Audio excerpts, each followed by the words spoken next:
México, le duela a quien le duela, le pese a quien le pese, y blanco, un día sí y el otro también, de esos que se hacen pendejos, buscando narrativas que desmotiven la participación de los mexicanos, por ejemplo, en la consulta popular de este domingo, blanco de esos que no quieren un México diferente, que añoran, que sienten nostalgia, que suspiran todavía por los gobiernos de Peña Nieto, de Calderón, de Fox, de Zedillo, de Salinas. Entendió el que entendió. Querido Epigmenio, te saludo con mucho gusto. ¿Cómo estás? Un abrazo. ¿Cómo estás, mi querido Vicente? Muchas gracias por la invitación. Pues aquí haciendo corajes, carajo, con esto de las narrativas. Ahora lo de Badiraguato, y se llevan consciente o inconscientemente entre las patas a gente humilde, a gente trabajadora, a gente pobre, que sí quiere ver al presidente Andrés Manuel López Obrador apostándole a las zonas más pobres de nuestro México, porque no sé si sepan, estos que generan la narrativa de que López Obrador va a visitar a la mamá de un narcotraficante o a rendirle pleitesía al crimen organizado, no sé si sepan que Badiraguato forma parte de una de las zonas más pobres del país. No, estoy haciendo corajes, querido Epigmenio. Pues no hay que hacerlo, mi querido Vicente, así hacen estos cuates. ¿Sabes lo que sería terrible? Que el presidente fuera a ver a Claudio X González. Eso sí sería un descrédito del carajo. ¿Sabes qué sería escandaloso? Que en Palacio Nacional Odebrecht celebrara, como hizo Peña Nieto, como hizo Calderón, un consejo de administración. Lo que sería condenable es que el secretario de Seguridad Pública fuera agente del cártel de Sinaloa, como es el caso de Genaro García Luna. Entonces, ¿qué pasa? Quieren escurrir el bulto de la historia, quieren eludir culpas ineludibles. Y por eso se meten con sus granjas de bots y con los ingenuos y fanáticos que lo siguen a presentar este tipo de cosas que no engañan a nadie. ¿Por qué? Porque el presidente saludó a la mamá del Chapo, porque es una anciana de 92 años y estaba ahí enfrente donde él estaba. Y lo hizo frente a las cámaras. La señora le entregó una carta para ir a ver a su hijo y ella le dijo: le voy a ayudar, señora, voy a pasar la carta. Pero no hizo, como Felipe Calderón, una guerra para beneficiar al cártel de Sinaloa. Se cubrió de sangre el país y llenó los bolsillos de García Luna, sus bolsillos y los de mucha gente más.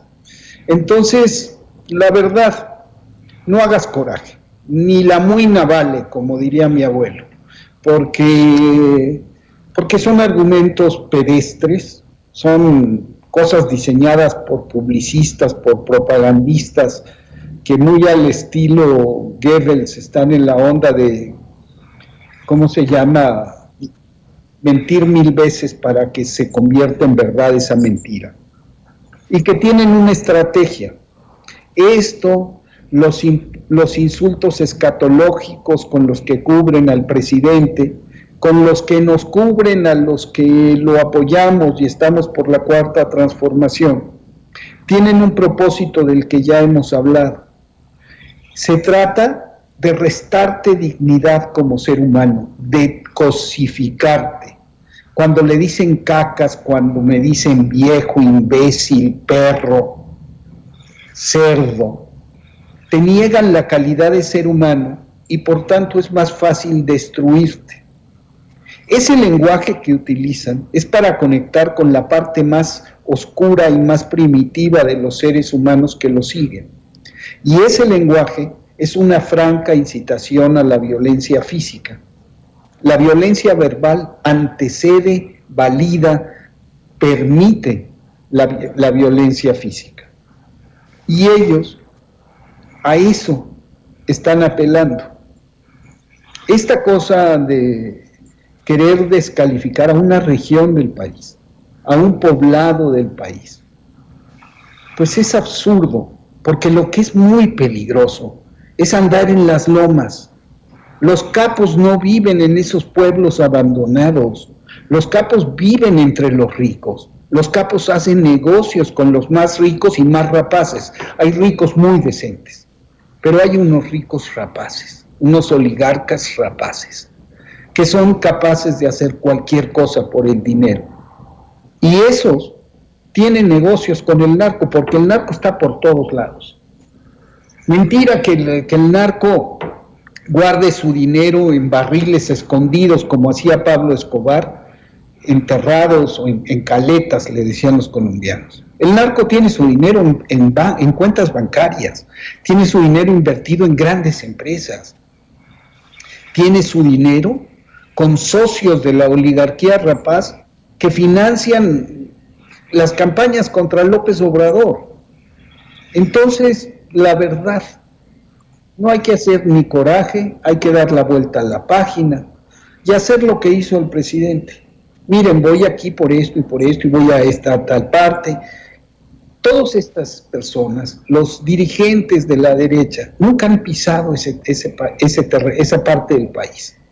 No saben lo que ahí sucede. López Obrador sí. Y no hay que caer en el juego de darle eco a esos argumentos que tienen el mismo peso y la misma intención que cuando le dicen cacas. La misma. Epigmenio,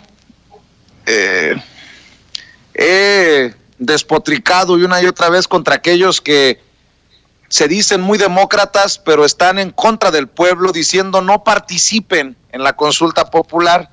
Y yo ayer decía, ¿con qué pinche cara un comunicador como López Dóriga, o un académico como Woldenberg, o un intelectual como Krause, le dicen al pueblo, la ley no se consulta, se aplica, la justicia no se consulta, se aplica, cuando tenemos amparos como el que recibió Kamel Nasif, poniendo en riesgo a Lidia Cacho y mandando al carajo a las víctimas?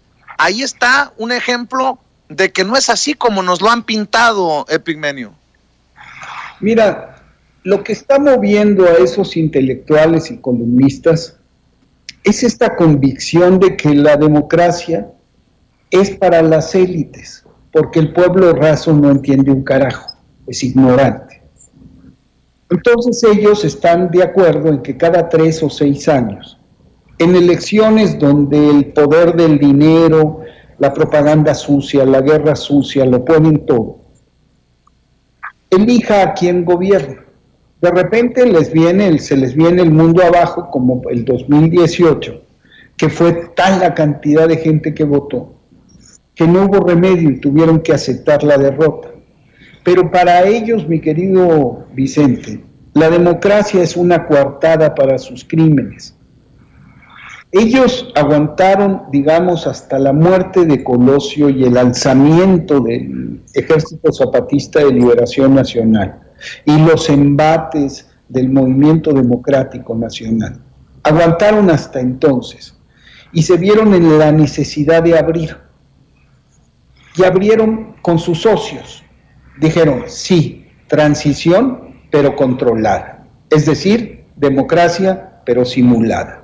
Y acordaron con el PAN un esquema de impunidad. Antes un presidente priista cubría al expresidente priista y así sucesivamente. Después dijeron, va a haber una interrupción, van a entrar los panistas, pero no importa. Es el mismo proyecto económico, el mismo proyecto represivo y sobre todo está abierto el pacto de impunidad. Entonces, Fox le cubrió las espaldas a Cedillo, Calderón a Fox, Peña a Calderón, y así pensaban seguirse, hasta que vino el 2018. Sin embargo, ese andamiaje que construyeron es tan poderoso, tan complejo. Tienen el dinero, tienen a los medios, tienen parte del poder judicial, tienen legisladores, y con todo ese enorme poder defienden como perros, perdón pido perdón a los perros por mencionarlos en esto, defienden como perros rabiosos, porque esa es la actitud. Hay rabia, hay ceguera, hay furia. Al corazón del viejo régimen, que son los expresidentes. ¿Por qué? Porque si se les toca a ellos, se viene abajo todo. Entonces dicen, la ley no se consulta. Claro que la ley no se consulta, pero para que la ley funcione, se necesita el aval del pueblo. Se necesita que el pueblo le diga a quienes gobiernan, a quienes legislan, a quienes procuran justicia, a quienes juzgan, les diga, ustedes están ahí, no solo porque el pueblo pone y el pueblo quita cada 3 o 6 años, sino también para lo que el pueblo decida. Esa es la democracia. Es absurdo que personajes ilustrados como Goldenberg, que nos llama perros, y ofrezco disculpa porque yo no debí haber usado el mismo lenguaje que ellos. Les ofrezco, por favor, una disculpa. Goldenberg y ellos, que se dicen padres de la democracia en México, cosa que es una mentira. ¿Cómo es posible que ellos rechacen un instrumento habitual de la democracia? En cualquier país del mundo donde hay una democracia que se respete, esa democracia es participativa, se consulta todo. Y en nuestro caso, y de eso escribo esta semana, la consulta es la manera en que tenemos todas y todos de hacer lo mismo que hizo Martin Luther King en 1963, de poner a la fuerza de un pueblo para que toda la autoridad, todo el Estado en los Estados Unidos sintiera la urgencia feroz de la hora. Eso es lo que tenemos que hacer, que el clamor de justicia sea de tal suerte poderoso que no haya un juez, un secretario de juzgado, un diputado, un senador, un magistrado de cualquier tribunal, hasta el Supremo, que no haya un fiscal especial, un fiscal general, un fiscal estatal, que eluda la responsabilidad y que se preste para maniobras de encubrimiento a los expresidentes y a todos, porque ahí viene la segunda cosa, que la pregunta es complicada. La pregunta es complicada para los que no saben leer. La pregunta dice, ¿quieres esclarecer los crímenes del pasado? El papel de los actores del pasado, las decisiones que tomaron, ergo, si habla de actores, en toda película hay un cuadro de actores y hay los protagonistas. Entonces, estamos hablando de los presidentes, porque además dice los que tomaron las decisiones, y luego vienen los que ejecutaron. Se trata de decir cuál es la responsabilidad de Calderón, pero también de Genaro García Luna en México, que aquí también tiene cuentas pendientes con nosotros, de Peña, pero también de Murillo, de Osorio Chong y de Cienfuegos. A Cienfuegos los gringos integraron un expediente con las patas y no lo podían mantener, y era una cosa violatoria de la soberanía y agresiva la forma en que lo estaban haciendo, pero Cienfuegos tiene aquí cuentas pendientes por Ayotzinapa, por Tlatlaya, por otras cosas. Y la consulta nos sirve a todas y a todos para ordenar a las instituciones del Estado que procedan, sin dilación, sin pretexto, y que no se escuden en ningún vericueto legal, que actúen. No va a pasar nada sin la fuerza ciudadana, porque lo que va a suceder es lo que está pasando. Es una venganza de López Obrador, es un capricho de López Obrador. Mangos, 2.7 millones de mexicanos firmamos y cumplimos con los requisitos de ley para que se pidiera la consulta. Pedimos la consulta, exigimos la consulta al Senado de la República. Lo turnó al turnó las firmas al INE, que las validó, y de ahí van a la Suprema Corte de Justicia. el proceso era muy largo. El primer efecto de nuestras firmas fue empujar al presidente de la República para que hiciera la petición a la Corte, y la Corte, que recibió esa petición, resolvió de inmediato y no consideró necesario volver a responder a la petición ciudadana porque ya estaba allanado el asunto. Pero ahí hay un claro ejemplo de que la voz ciudadana sí sirve. Claro. El presidente de la República, que dijo que no va a participar en la consulta, que como jefe de Estado, y respeto y entiendo su posición, pero no la comparto, dijo que no va a votar. Al ver el hecho sin precedentes de que ciudadanas y ciudadanos habían firmado, hizo la petición formal a la Suprema Corte y cubrió de alguna manera el tiempo mientras que el INE revisaba las firmas. Entonces, la consulta sirve. Así como empujamos al presidente a hacer la petición, vamos a empujar al fiscal, a todos los fiscales estatales, a los jueces, y vamos a poder acabar solamente así, entre todas y todos, con ese aparato formidable de protección política, económica, mediática de los expresidentes. Y si tocamos la corrupción en la cabeza, la podemos barrer hasta los pies. Que así sea. Y precisamente por eso te pregunto, además me sorprende que Infobae, un medio que se dice progresista, publique esto, pero hay de sinvergüenzas a sinvergüenzas, Epigmenio. Vicente Fox, en un tuit, hace alusión a la consulta para preguntar: ¿este gobierno ha sido omiso, ignorante y culpable de cientos de miles de muertos? No tiene vergüenza este personaje, y yo no sé si sea porque está temblando de miedo o porque sí es tan baboso como nos lo han contado muchos en el transcurso de los años, Epigmenio. Voy a decir una cosa terrible y ofrezco disculpas. La, digamos, legendaria pendejez de Fox es su coartada. Es un personaje siniestro. Decía sus chistoretes para presentarse como ranchero y para, por último, eludir su responsabilidad. Vicente Fox tiene las manos manchadas de sangre. ¿Por qué? Porque él, en complicidad con Felipe Calderón, se robó la presidencia.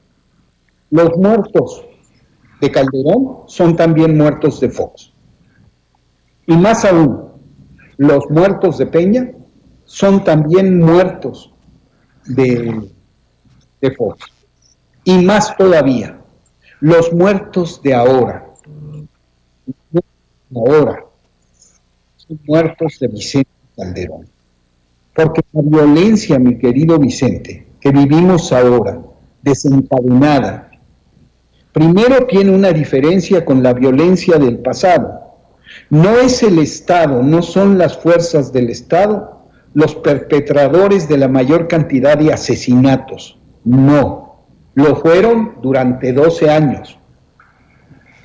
Todos esos centenares de miles de muertos y desaparecidos, en muchos casos tenían una matriz: la acción del Estado, el cumplimiento de las órdenes de Felipe Calderón Hinojosa. Se mataba, se desaparecía, se remataba a los heridos, se torturaba por órdenes de Felipe Calderón Hinojosa. Hoy lo que vivimos es el descontrol del crimen organizado, acostumbrado a operar de la mano de autoridades corruptas, y el crimen organizado que se armó, se enriqueció, se consolidó, se extendió por todo el territorio gracias a la guerra de Felipe Calderón y Enrique Peña Nieto. La violencia que hoy estamos viviendo es una violencia heredada, que tiene un signo distinto. Sí, es brutal, pero no es el Estado el que la provoca. Y la derecha está clamando desesperadamente con que el ejército aniquile narcos para volver otra vez al infierno. Estamos buscando un camino distinto para la paz, el único posible, atender las causas estructurales de la violencia y quitarle base social al narco. ¿Qué hizo Calderón? Ignorar esas causas, profundizar la desigualdad social y con las acciones criminales del Ejército, la Marina, la Policía Federal, en orillar a la población a unirse al narco. De eso estamos hablando. Todo lo demás son pamplinos.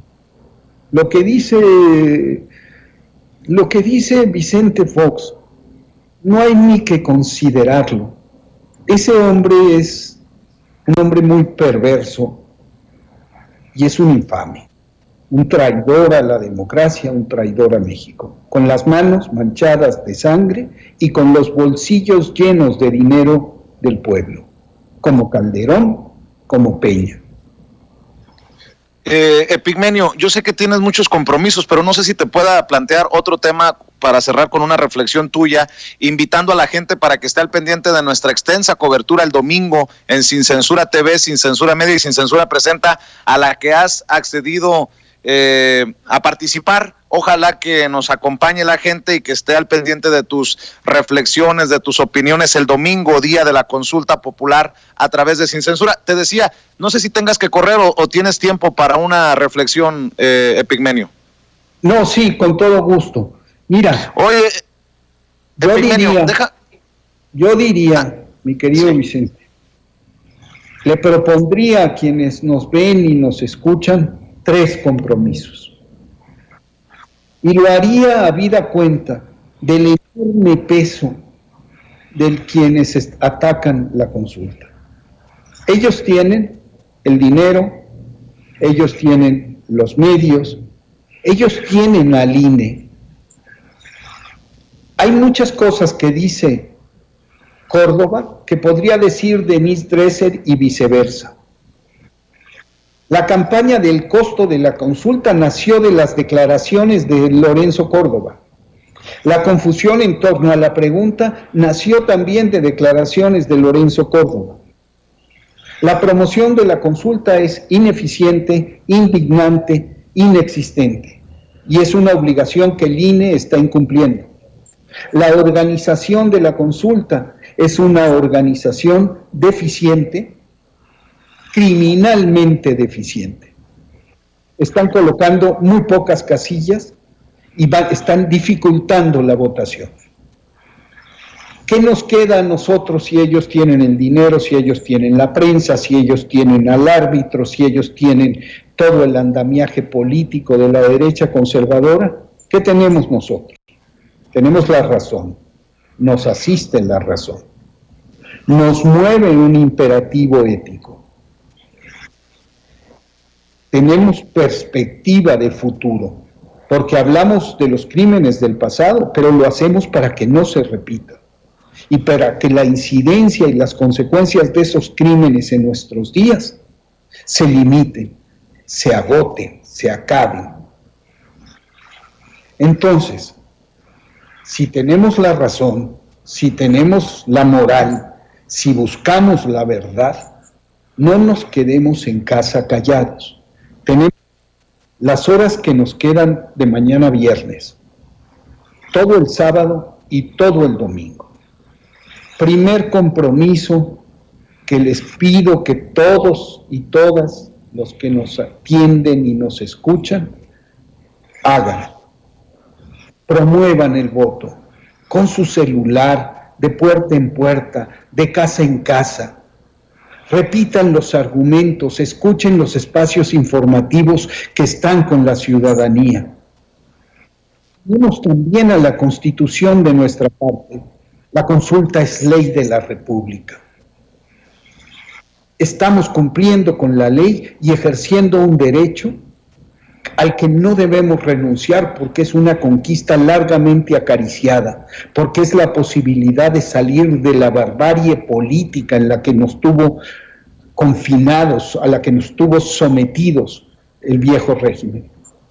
Entonces, el primer compromiso, promover la consulta, intensa, apasionada, amorosamente, cada hora que falte de aquí a que se vaya a votar.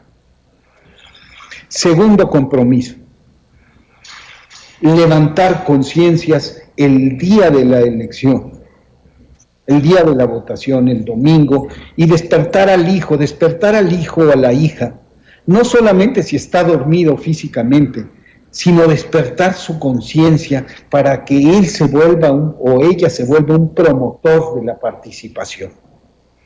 Hablar con el vecino, convencerlo, no ir a votar solos, ir en grupo, celebrar, festejar esta fiesta de la democracia. Ya llegó la hora, ese es el mensaje, llegó nuestra hora. Tercer compromiso, vital, defender el voto y considerar que el domingo no es que termine el asunto del juicio a expresidentes. El domingo empieza la lucha.